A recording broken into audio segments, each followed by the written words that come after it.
सो आज के सेशन में बहुत ही जबरदस्त अपना टॉपिक स्टार्ट करने वाले हैं। बहुत ध्यान से, बहुत कंसंट्रेशन से तुम्हें टॉपिक को समझना है क्योंकि ये बहुत इंपॉर्टेंट टॉपिक है। ठीक है, चलो स्टार्ट करते हैं। Let's get to the video. So now we are going to start with the figure it out. Page number 67 68 पे है ये, एंड इस चैप्टर को यहीं पे ही हमारा मतलब ये चैप्टर इस फिगर इट आउट के साथ एंड हो जाएगा।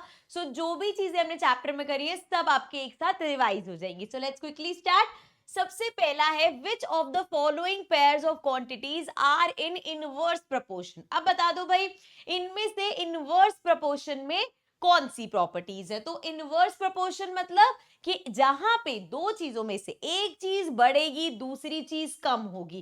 पहली चीज कम हुई तो ये चीज बढ़ जाएगी, मतलब उल्टा चल रहा है उनके बीच में। ठीक है, तो आओ एक एक करके जज करते हैं।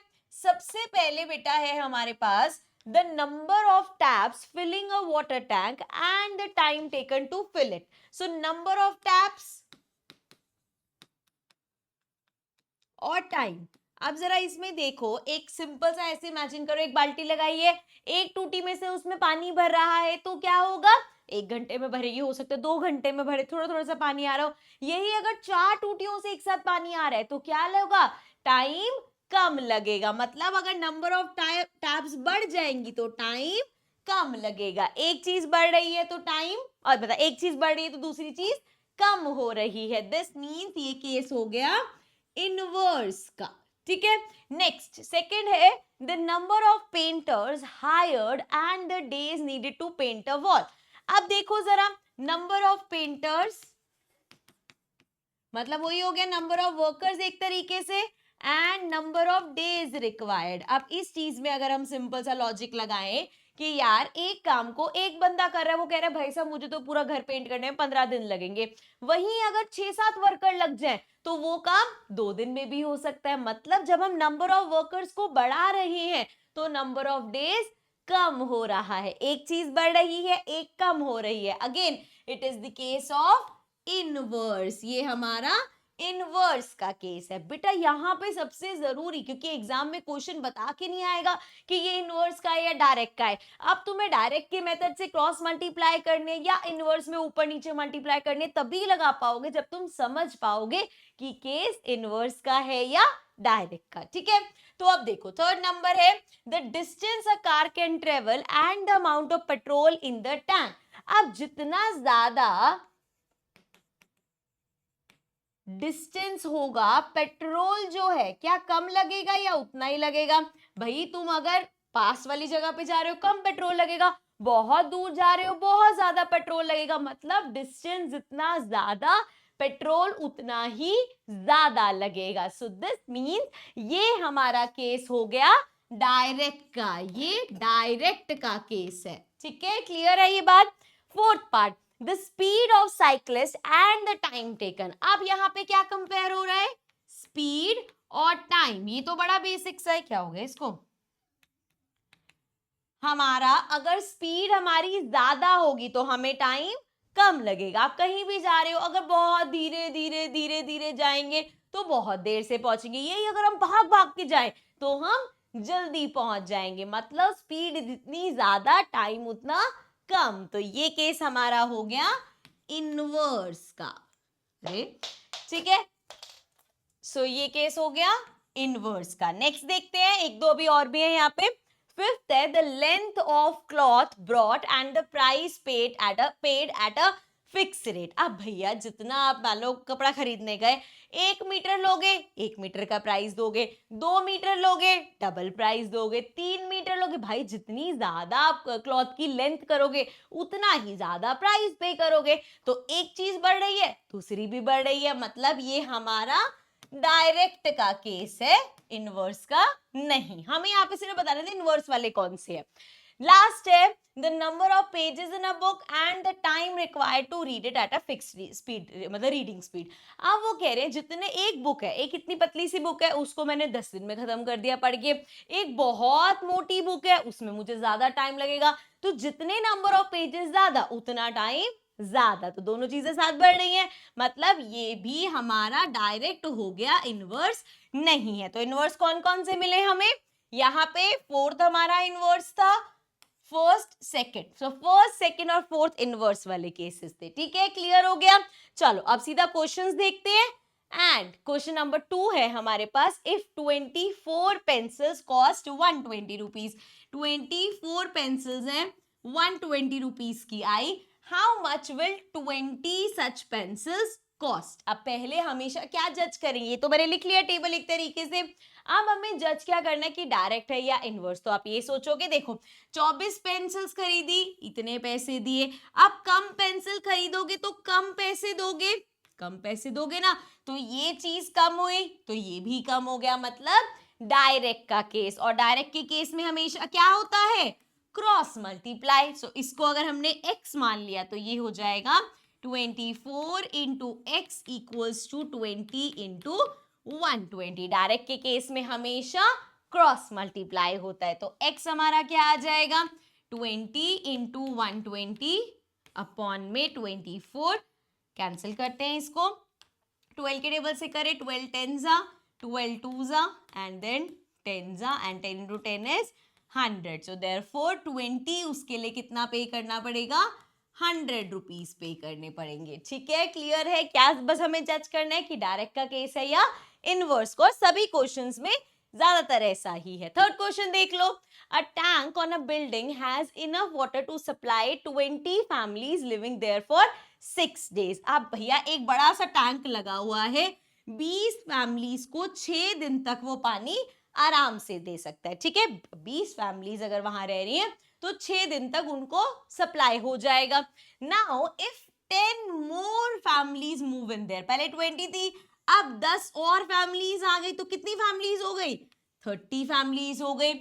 Now, how long will the water last? What assumptions do you need to make to work out this problem? तो सबसे पहले तो यहाँ पे अज्यूम क्या करना है, अज्यूम ये करेंगे कि भैया जो नई 10 फैमिलीज आई हैं वो भी उतना ही पानी ले यूज करते जितना बाकी 20 कर रही थी। लेकिन ये केस किस चीज का होगा, यहाँ पे हमारे लोग बढ़ गए। अब मुझे बताओ, ये जो पानी 6 दिन के लिए था, क्या वो 6 दिन से ज्यादा तक जाएगा या 6 दिन से कम में खत्म हो जाएगा? सिंपल सी बात है यार, 20 फैमिलीज थी, 6 दिन में आपका ये खत्म होना था सारा, ठीक है, 6 दिन में पानी खत्म हो जाता। अब भैया ज्यादा फैमिलीज आ गई, तो 6 से ज्यादा दिन, तो भैया 20 फैमिलीज में ही 6 दिन में खत्म हो रहा था, तो 6 से भी कम दिन में, तो मतलब अब जो आंसर आएगा वो कम आएगा। सो यहाँ पे हमें क्या समझ में आया, केस किसका हो गया, इनवर्स का केस हो गया। और जब हमारा इनवर्स का केस होता है तो हम कैसे सॉल्व करते हैं, दिस इंटू दिस, मतलब 20 इंटू 6 इक्वल होगा 30 इंटू एक्स के। क्या ये चीज समझ में आई? और इनवर्स में हमेशा क्या ध्यान रखना है, इसको जब आप लिखोगे ये ऐसे नहीं हो सकता कि 20 फैमिलीज 6 days तक यूज करिए, 30 फैमिलीज कितने डेज तक करेंगी, ऐसे क्यों नहीं कर सकते, क्योंकि ये क्या है, फैमिलीज ही है, फैमिली फैमिली मल्टीप्लाई नहीं होगी। एक ही ये चीज अगर ऐसे लिखा भी है तो 20 इंटू 6 इक्वल होगा 30 इंटू एक्स के। ये हमेशा याद रखना है, दो चीज जो मल्टीप्लाई हो रही है, यहाँ पे एक नंबर ऑफ फैमिलीज है, नंबर ऑफ डेज है, दोनों नंबर ऑफ फैमिलीज मल्टीप्लाई या दोनों नंबर ऑफ डेज मल्टीप्लाई नहीं होंगे। ये छोटी सी चीज हमेशा ध्यान रखनी है, ठीक है।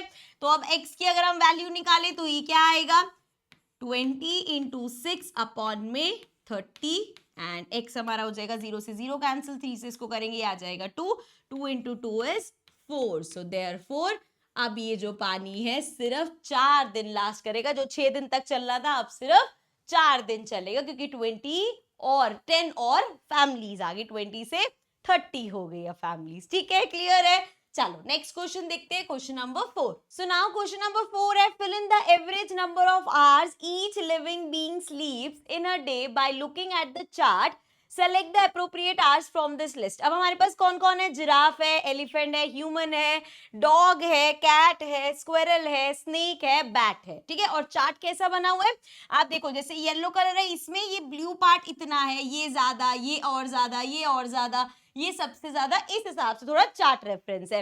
अब अगर हम देखें इस पूरे में से सबसे ज्यादा किसका है, 24 आवर्स में से ये तो पूरा कितना पार्ट हो गया, ब्लू पार्ट है, मतलब सबसे ज्यादा कौन, बैट सो रहा है। इसमें हम देख सकते हैं सबसे बड़ा नंबर क्या है, 20। सो देयरफॉर 20 आवर्स होता है बैट बताओ, 24 घंटे का दिन होता है, उसमें से 20 घंटे तो हमारा जो बैट है बेचारा सोता ही रहता है। उसके बाद उससे थोड़ा सा कम स्नेक का है, तो यहां से देखो 18 आवर्स हो जाएगा, ठीक है। उसकी आंखें कैसी डरा रही है भाई।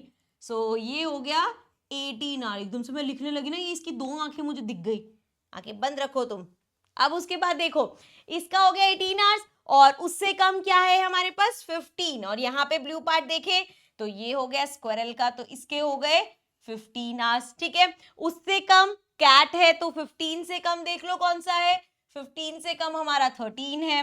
सो ये हो गया 13 आवर्स होगा कि हमारी कैट दिन में एक कैट सोती होगी। देन आ गया डॉग का 10.5 आवर्स। उसके बाद क्या बचा, ह्यूमन का तो तुम्हें पता ही होगा भाई, बहुत बार बहुत जगह सुना होगा कि दिन में 8 घंटे तो सोना चाहिए, तो 8 आवर्स हो गया ह्यूमन का। उसके बाद हमारे पास बचा एलिफेंट और जिराफ। एलिफेंट का ये 3.5 आवर्स हो जाएगा, और जिराफ बेचारा पूरे 24 घंटे में सिर्फ 2.5 घंटे सोता है, ठीक है, क्लियर है। तो ये सारा हमारा चार्ट बेस्ड हो गया। नेक्स्ट क्वेश्चन देखते हैं। सो नाउ क्वेश्चन नंबर 5 है, the pie chart on the right shows the result of a survey carried out to find the modes of transport used by children to go to school. Study the pie chart and answer the following. So यहाँ पे ये pie chart हमें दे रखा है। अब इसमें हम इसके बेस पे हमसे कुछ क्वेश्चन पूछ रखे हैं। जैसे इसमें हमें दे रखा है भाई, ये जो है वॉक वाला 90 डिग्री, ठीक है, ये डिग्रीज में दे रखा है। 120 डिग्री बस वाले हैं, 60 degree two wheeler, 60 degree cycle, और कार का नहीं दे रखा, वो हम निकाल लेंगे अभी। सो देखते हैं। सबसे पहला क्वेश्चन है, what is the most common mode of transport. So बताओ यहाँ पे सबसे ज्यादा एरिया कौन कवर कर रहा है, walk, cycle, car, two wheeler, बस। बस सबसे ज्यादा एरिया कवर कर रही है, सो देयरफॉर आंसर हो जाएगा बस। सेकेंड पार्ट है, what fraction of children travel by car. अब कार वाले कितने हैं, फ्रैक्शन हमें बताना है। पहली बात तो हमें एंगल भी नहीं पता, तो हम टोटल एंगल कितना होता है बेटा, ये पूरा एंगल कितना होता है, 360 डिग्री होता है ना। बाकी हमारे पास एक है 120, एक है 90, एक है 60, एक और है 60। सो ये टोटल कितना हो गया हमारे पास, 6 6 12 13 14 एंड 9 प्लस करेंगे, सो 9 10 और 23। सो 3 और 2 2 1 3 330 हो गया टोटल। टोटल 360 में से अगर मैं 330 माइनस कर दूं तो कितना बचा, 30 डिग्री। सो ये एंगल आ गया 30 डिग्री। अभी ये एंगल आए हमसे फ्रैक्शन पूछा है। अब एक बात बताओ, अगर हम यहाँ पे इसको कैलकुलेट करते तो हम इस पे कैसे आते कि यार ये 360 डिग्री वाला एंगल कैसे, जो भी हमारे पास फ्रैक्शन होती, जैसे टोटल जितना भी होता है, टोटल जितना भी होगा उसमें से हमारे पास कार वाले इनटू में 360, ऐसे निकालते हैं हम लोग एंगल, है ना, ऐसे निकालते हैं। अब यहाँ पे ना तो मेरे पास टोटल है, मेरे पास ना तो पूरे कार वाले, मेरे पास सिर्फ फ्रैक्शन है। तो क्या हम इसको ऐसा कर सकते हैं कि 360 में से 30 वाले हैं जो 30 डिग्री है जो कार को रिप्रेजेंट करते हैं, इसको कट करो, ये हो जाएगा 1, ये हो जाएगा 12। सो देयरफॉर 1/12 टोटल जितने भी होंगे उसका 1/12 जो है वो फ्रैक्शन होगा कार वालों का। सो ये हो गया 1/12, ठीक है, समझ में आया। अभी इस चीज को भी आगे यूज करेंगे, देखते हैं कहां। If 18 children travel by car, how many children took part in the survey and how many children use taxi to travel. ठीक है, एक एक करके तीनों पार्ट करेंगे। सबसे पहले कार से जाने वाले कितने जने हैं, 18 जने। तो बताओ टोटल कितने होंगे, तो ये देखो कितना सिंपल कर दिया, कार से जाने वाले 18, टोटल कितने हैं ये तो हमें पता नहीं, लेकिन जब हमने इसको 360 डिग्री से मल्टीप्लाई किया तो 30 डिग्री आया था। क्या ये चीज समझ में आई, हमें अब बता दिया गया है कि 18 बच्चे हैं जो बाय कार जाते हैं, ठीक है, हमारे पास उनका एंगल है। अगर मुझे एंगल निकालना होता है तो मैं क्या करती हूँ, जितने बच्चे कार से जाते हैं अपॉन में जितने टोटल बच्चे हैं इनटू में 360। अब जितने बच्चे कार से जाते हैं टोटल मेरे पास है नहीं, इनटू 360 एंगल 30 डिग्री। या क्या यहाँ तक समझ में आ गया। अब क्या करना है, टोटल निकालना है, बहुत आसान है, 18 इंटू 360 है, ठीक है, अपॉन में जो टोटल है उसको तो उधर भेज दो और हमारा 30 जो है उसको नीचे ले आओ। अब इसको कैंसिल करो, 0 से 0 कैंसिल, 3 से इसको कैंसिल करेंगे, ये आ जाएगा 6। तो ये हो गया 36 इंटू 6, 6 6 36 एंड 6 3 18 19 20 21। सो ये आ गया हमारे पास 216। तो टोटल 216 बच्चों ने क्या किया है, इस सर्वे में पार्टिसिपेट किया है। तो टोटल कितने चिल्ड्रन हो गए, 216। ठीक है, अब यहाँ पे पूछा है how many children use taxi to travel school. अब देखो यहाँ पे किसी भी पार्ट में टैक्सी की तो बात हुई नहीं है, सो देयरफॉर नन, कोई भी बच्चा टैक्सी से नहीं जाता। लास्ट पार्ट क्या है, by which two modes of transport are equal number of children travelling. So ऐसे कौन से दो है, हमें यहाँ पे हर किसी का नंबर निकालने की जरूरत नहीं है, देख के पता चल रहा है ये भी 60 डिग्री है, ये भी 60 डिग्री है, मतलब जितने बच्चे साइकिल से है उतने ही बच्चे टू व्हीलर से भी हैं। सो देयरफॉर ये हो जाएगा साइकिल एंड टू व्हीलर, क्योंकि दोनों का जो हमारा एंगल है वो सेम आया, और एंगल सेम कब आया होगा, जब नंबर ऑफ चिल्ड्रन सेम होंगे। ठीक है, चलो अब नेक्स्ट क्वेश्चन देखते हैं, question number 6। Now 3 workers can paint a fence in 4 days। 3 workers हैं 4 दिन में, ये हो गया number of workers,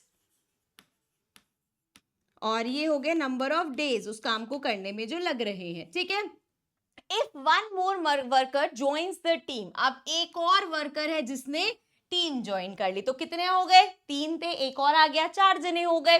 how many days will it take them to finish the work, what are the assumptions you need। अब भैया assumption पहले तो यही है कि भैया जो नया बंदा है वो भी उसी एफिशिएंसी से काम करेगा, कितने दिन लगेंगे, सिंपल सी बात है, अगर आपके वर्कर्स बढ़ गए हैं तो नंबर ऑफ डेज कम हो जाएगा, जितने ज्यादा जने काम करे उतना ही काम करने में कम टाइम लगेगा, है ना।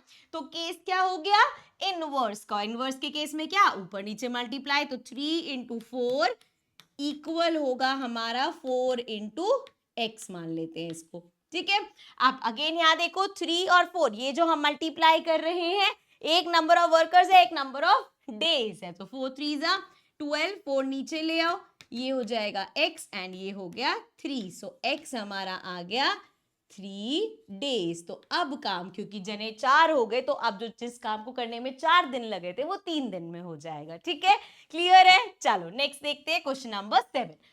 7th क्वेश्चन है, it takes 6 hours to fill 2 tanks of the same size with a pump, how long will it take to fill 5 such tanks with the same pipe. अब भैया 6 घंटे लग रहे हैं, टाइम 6 hours लग रहे हैं, किसको, 2 टैंक फिल करने में, 2 टैंक फिल करने में 6 घंटे लग रहे हैं, हमें बताना है 5 टैंक भरने में कितना टाइम लगेगा। अब भैया अगर आप टैंक बढ़ा दोगे तो टाइम भी बढ़ जाएगा, भैया सिंपल सी बात है ना, एक टैंक भर रहे हैं मैडम 2 घंटे में भर गया, अब आप कहोगे 4 टैंक भरो तो ज्यादा टाइम लगेगा ना, सो मतलब नंबर ऑफ टैंक भर रहे हैं तो नंबर ऑफ आवर्स भी बढ़ जाएंगे। तो ये केस क्या हो गया, डायरेक्ट का केस हो गया, और डायरेक्ट के केस में क्रॉस मल्टीप्लाई, सो ये हमारा हो जाएगा 6 into 5 equals to 2 into x, तो ये आ गया 6 into 5 upon 2 equals to x, ये हो जाएगा 3, therefore ये आ गया 15 hours लगेंगे। ठीक है, सिंपल सिंपल क्वेश्चंस है, सिर्फ जज करना है कि डायरेक्ट का है या इनवर्स का है। ओके, चलो नेक्स्ट देखते हैं question number 8। So question number 8 है हमारे पास, a given set of chairs are arranged in 25 rows with 12 chairs in each row. तो भैया ऐसे बनाया है कि एक रो में, ऐसे जैसे हमारे पास रो है तो उसमें कितनी चेयर्स है, हमारे पास 20 चेयर्स है, टक टक टक टक। ठीक है, सो 25 रोज में कितनी है, 12 chairs in each row. Now if the chairs are rearranged with 20 chairs in each row, अब क्या कर रहा है, 12 की जगह एक रो में 20 चेयर्स लगा दिए, तो यहाँ पे हमें देखना है कि भैया अब हमारी कितनी रोज बनेंगी। तो इसके लिए सबसे पहले तो हमें ये देखना पड़ेगा भाई डायरेक्ट का केस है या इनवर्स का। अब इस चीज को ना ऐसे समझो, ठीक है, 10 बच्चे हैं, ठीक है, अब 10 बच्चों को मैम ने बोला कि 2-2 का पेयर बना के एक के पीछे 2-2 जने खड़े हो जाओ, 2 ऐसे करके 5 जने खड़े हो, 5 बनेंगी, 2 3 4 5 6 7 8 9 10 ऐसे 5 बन गए हमारे पास। अब मैम ने कहा एक काम करो, बहुत सारी वो हो रही है तो तुम लोग ना एक रो में ना 5 जने खड़े हो जाओ। तो ठीक है, 1 2 3 4 5, 1 2 3 4 5। अब कितनी रोज में आ गए, 2 रोज में आ गए। मतलब जब हमने हर रो में जने बढ़ा दिए तो नंबर ऑफ रोज कम हो गई। सेम केस यहाँ होगा, जब आप 12 चेयर लगा रहे थे हर रोज में तो 25 रोज बन रही थी। अब आप एक रो में ही 20 चेयर्स लगा दोगे तो नंबर ऑफ रोज कम हो जाएगा। इसका मतलब नंबर ऑफ चेयर्स बढ़ाओगे तो नंबर ऑफ रोज कम होगा। तो ये केस किसका हो गया? इनवर्स का केस हो गया। सो ये हमारा हो जाएगा 12 into 25 equals to 20 into x. इसमें हमेशा चेक कर लेना जो दो चीजें मल्टीप्लाई कर रहे हो वो सेम तो नहीं है। ये क्या है? Number of chair. ये क्या है? Number of rose. परफेक्ट। ऐसा नहीं होना चाहिए कि नंबर ऑफ रोज के साथ ही नंबर ऑफ रोज मल्टीप्लाई कर रहे हैं, नंबर ऑफ चेयर्स के साथ ही नंबर ऑफ चेयर्स मल्टीप्लाई कर रहे हैं। ठीक है, चलो अब देखो यहाँ पे ये हो जाएगा 12 इंटू 25 अपॉन में 20 इक्वल्स टू एक्स। अब कैंसिल करते हैं इसको, 5 के टेबल से करेंगे, ये आ जाएगा 5, ये आ जाएगा 4, ये आ जाएगा 3, 5 3 15। सो देयरफॉर अब कितनी रोज बनेंगी? सिर्फ 15 रोज बनेंगी। ठीक है, समझ में आया? चलो आगे देखते हैं 9th question. A school has 8 periods in a day। जैसे स्कूल में होते हैं ना भाई, इंग्लिश का पीरियड, हिंदी का पीरियड, तो अलग अलग पीरियड्स हैं। सो 8 पीरियड्स होते हैं एक दिन में, हर पीरियड 45 मिनट्स का है। ठीक है, now how long is each period if the school has 9 periods a day. अब वो कह रहे नहीं यार 8 नहीं, बच्चों के सारे सब्जेक्ट कवर नहीं हो पा रहे, तो 9 पीरियड्स कर दो। अब एक सिंपल सी बात बताओ, स्कूल का टाइम तो उतना ही रहेगा, अगर हम नंबर ऑफ पीरियड्स बढ़ा रहे हैं तो क्या करना पड़ेगा?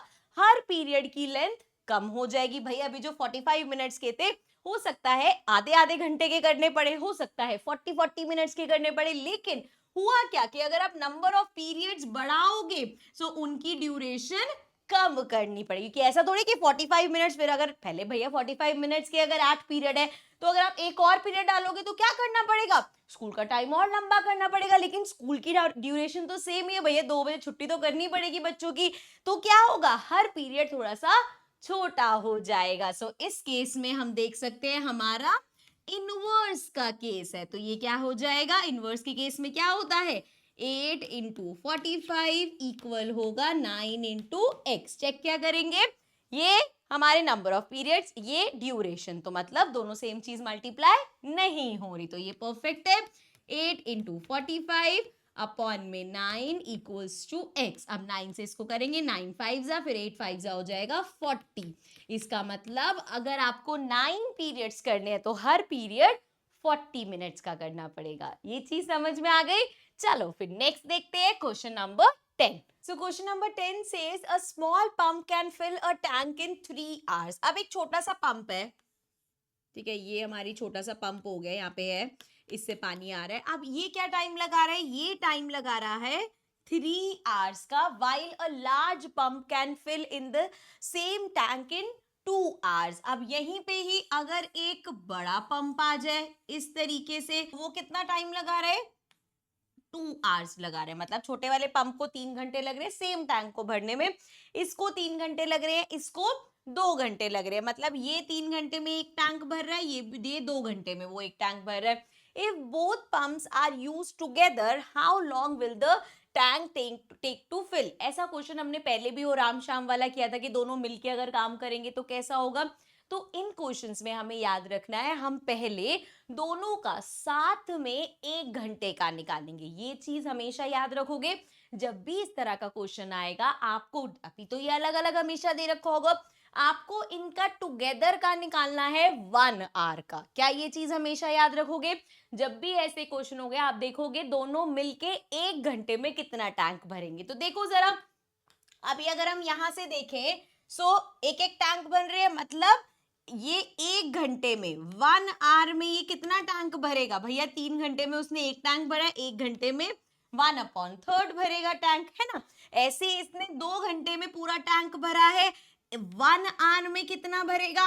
1/2 से। तो सिंपल सा है ना कि उसने 2 घंटे में पूरा टैंक भरा, मतलब 1 घंटे में आधा टैंक भरा था, है ना। सो भैया इसने 1 घंटे में 1/3 टैंक भरा है और उसने 1 घंटे में 1/2 टैंक भरा है। पहले इसका 1 आवर का टुगेदर निकालेंगे। सो टुगेदर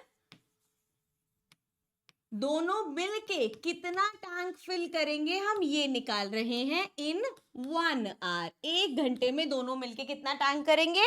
प्लस कर दो, सो 1/3 टैंक इसने भरा और 1/2 टैंक इसने भरा। अब इसको साथ में देखें अगर हम, सो ये हो जाएगा 6, 3 इंटू 2 तो ये आ गया 2, और ये 2 इंटू 3 6 आएगा तो ये आ गया 3। सो ये आ गया 5/6, मतलब दोनों एक घंटे में 5/6। और 5/6 को एक बार ऐसी मेंटली करके देख लेना, क्या होगा 0 पॉइंट समथिंग समथिंग, मतलब पूरा एक टैंक एक घंटे में नहीं भरा गया है। ठीक है, सो अब यहां से हमें टुगेदर वाली इक्वेशन मिल जाएगी। सो देखो जरा, अब दोनों ने मिलके एक घंटे में 1 आवर में कितना टैंक भरा है 5/6। हमें बताना है पूरा टैंक, ये हो गया टाइम और ये हो गया टैंक का कितना पार्ट। हमें पता चला कि भैया 5/6 इतना टैंक भर जाएगा एक घंटे में। अब बताओ पूरा एक टैंक कितने घंटे में भरेगा। तो अब फिर से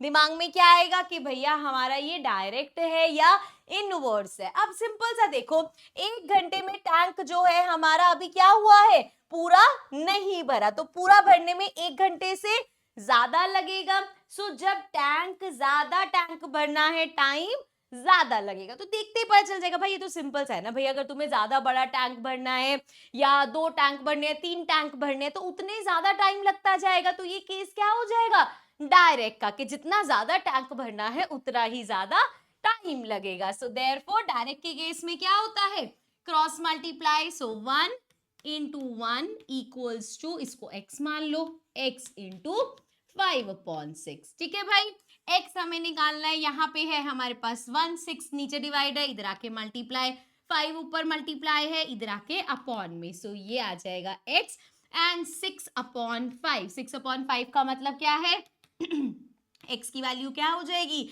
5 1 जा 5, 10 आएगा 2 पे, 1.2 आवर्स। 1.2 आवर्स पूरा अगर मैं इसको कन्वर्ट करूं, देखो 1.2 को अगर आप मिनट्स में कन्वर्ट करोगे तो क्या करना पड़ेगा 1.2 इंटू 60 करना पड़ेगा। तो ये हमारा क्या हो जाएगा 12 इंटू 6, ये कितना आ जाएगा हमारा 72 मिनट्स। अब 72 मिनट्स का क्या मतलब है 60 मिनट्स और साथ में 12 मिनट्स, क्योंकि 60 मिनट्स का तो 1 आवर है, साथ में 12 मिनट्स, तो टोटल 1 आवर 12 मिनट्स इतना टाइम लगेगा टैंक को भरने में अगर दोनों साथ में करेंगे। यहाँ पे बहुत बच्चे गड़बड़ कर देते हैं कि 1.2 आवर्स को लिख देंगे 1 आवर 20 मिनट्स, इसलिए मैंने तुम्हें पूरा कन्वर्जन करके दिखाया है। ठीक है, तो ये होगा 1 आवर 12 मिनट्स। और अगर कुछ समझ नहीं आ रहा 1.2 आवर्स पे छोड़ दोगे तब भी आंसर करेक्ट माना जाएगा, लेकिन इसको 1 आवर 20 मिनट्स मत लिख देना। ठीक है, चलो आओ नेक्स्ट क्वेश्चन देखते हैं। नेक्स्ट हमारे पास क्वेश्चन नंबर 11 है, अ फैक्ट्री रिक्वायर्स 42 मशीन्स। कितनी मशीन्स चाहिए, एक फैक्ट्री को 42 मशीन्स चाहिए to produce a given number of toys in 63 days. कितने नंबर ऑफ डेज लग रहे हैं, कितने दिन लग रहे हैं 63 डेज लग रहे हैं। How many machines are required to produce the same number of toys in 54 days. अब वो कह रहे हैं भैया इतनी मशीनों से तो हमारा काम 63 दिनों में हो रहा है, हमें ऑर्डर देना होता है भैया 54 डेज में, तो कितनी मशीन्स। अब अगर आपको नंबर ऑफ डेज कम करने, भाई जितनी ज्यादा मशीन होंगी उतने ज्यादा एक दिन में टॉयज हमारे प्रोड्यूस होंगे और उतने ही कम दिन लगेंगे। तो अगर आपको नंबर ऑफ डेज कम करने हैं तो क्या करना पड़ेगा, आपको नंबर ऑफ मशीन्स बढ़ानी पड़ेंगी। अगर आप चाहते हो नंबर ऑफ डेज कम हो कि भैया जो काम हमारा 60 डेज में हो रहा है वो 54 डेज में ही हो जाए, तो क्या करना पड़ेगा, नंबर ऑफ मशीन्स बढ़ानी पड़ेंगी। सो नंबर ऑफ मशीन्स जब बढ़ेंगी तो काम करने के दिन कम हो जाएंगे, जितने दिन में काम हो रहा है वो कम हो जाएगा। सो ये कौन सा केस हो गया, इनवर्स का केस हो गया। सो देयरफॉर 42 इंटू 63 इक्वल हो जाएगा x इंटू 54 के। तो x की क्या वैल्यू आएगी, ये हमारा हो जाएगा 42 इंटू 63 अपॉन में 54 इक्वल्स टू x। अब देखो ये 9 की टेबल से कट हो जाएगा ना, 9 7 जा एंड 9 6 जा। अब ये हो जाएगा 6 7 जा 42, 7 7 जा 49 डेज। तो देयरफॉर सॉरी डेज नहीं मशीन्स निकालनी थी ना हमें, 49 मशीन्स। तो मतलब अगर आप चाहते हो काम 54 डेज में हो जाए तो आपको मशीन्स कितनी करनी पड़ेंगी? 49 मशीन्स लगानी पड़ेंगी। ठीक है, समझ में आ गया? चलो फिर फटाफट से आ जाते हैं अपने लास्ट क्वेश्चन पे, question number 12। A car takes 2 hours to reach a destination. 2 घंटे लग रहे हैं, टाइम लग रहा है 2 घंटे, travelling at a speed of, अगर वो 60 किलोमीटर पर आवर की स्पीड पे चल रही है तो उसको कितने घंटे लग रहे हैं? 2 घंटे लग रहे हैं। How long will the car take, कितना टाइम उसको लगेगा अगर स्पीड होगी 80 किलोमीटर पर आवर? अब सिंपल सी बात है, अगर आप स्पीड बढ़ाओगे तो टाइम कम लगेगा, स्पीड अगर बढ़ाओगे तो कम टाइम लगेगा ना ऑब्वियसली। तो ये कौन सा केस हो गया? फिर से इनवर्स वाला। सो यहाँ पे अगर हमें निकालना कितने घंटे लगेंगे, तो 2 into 60 equals to x into 80। 80 को इधर ले आओ, ये हो जाएगा 2 इंटू 60 अपॉन में 80 इक्वल्स टू x। 0 से 0 कैंसिल, 2 से इसको करो, ये आ जाएगा 4 एंड पूरा तो नहीं जाएगा, ये आ जाएगा 2 और ये आ जाएगा 3। 3 अपॉन 2 आया, 3 अपॉन 2 का क्या मतलब है बेटा? ये हमारा हो जाएगा 2 1 जा 2, पॉइंट लगाओगे 5, सो ये आ गया 1.5 आवर्स। अब 1.5 आवर्स का मतलब क्या होता है? 1 hour 30 minutes, है ना?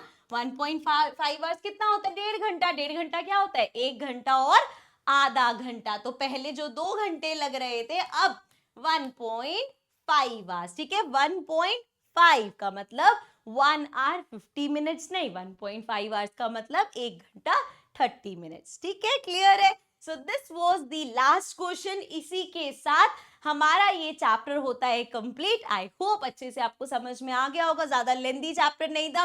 मेन टॉपिक्स इसके थे, आपका डायरेक्ट अच्छे से समझ में आएगा आपको और इनवर्स समझ में आएगा। एंड क्वेश्चंस जो वर्ड प्रॉब्लम्स है वो इसी के बेस्ड होंगे कि आप कैसे पहचानते हो कि ये केस डायरेक्ट का है या इनवर्स का है। आई होप आपको क्वेश्चन अच्छे से समझ में आ गए होंगे, और अब कोई भी क्वेश्चन होगा तो तुम आराम से कर लोगे। So I'll see you all in the next video. Till then, take care and bye bye.